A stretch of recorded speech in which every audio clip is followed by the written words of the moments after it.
Getting your figures balanced can be tricky, but it all starts with one simple line, the center line.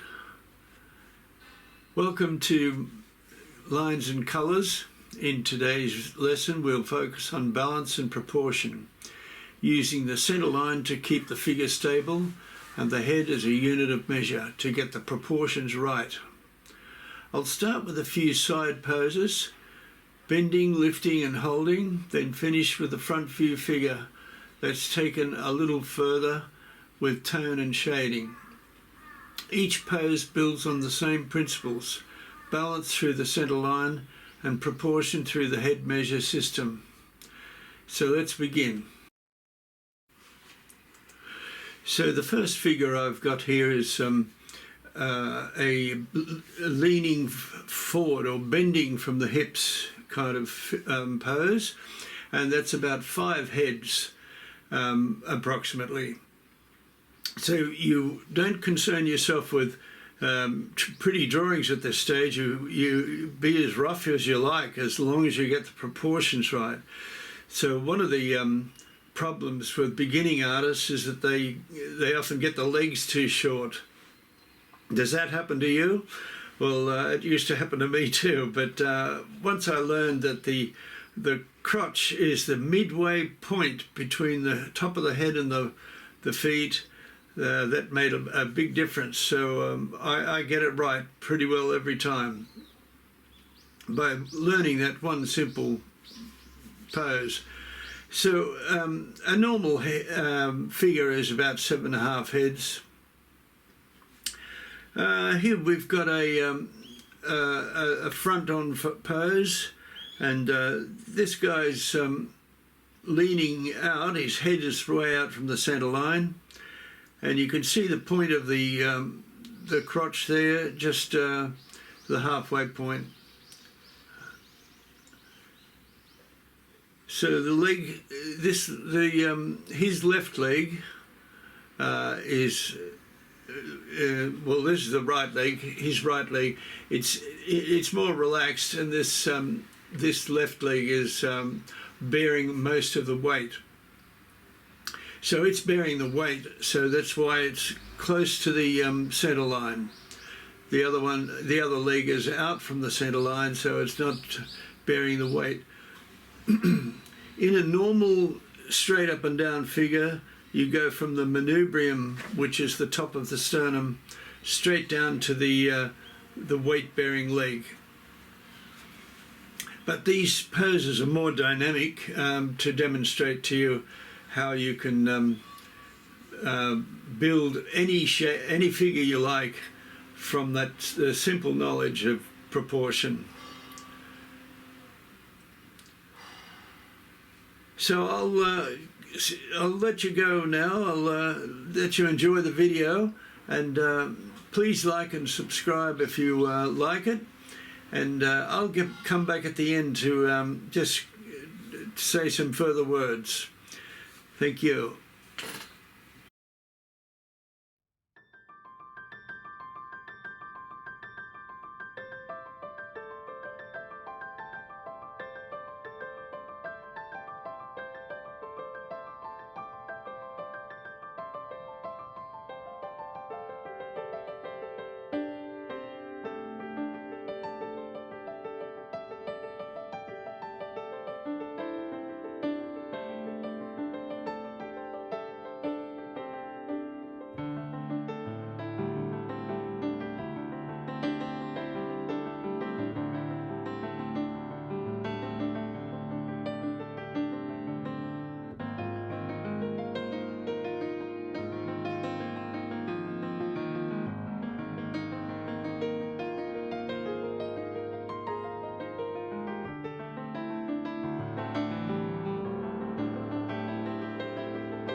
Thanks for watching.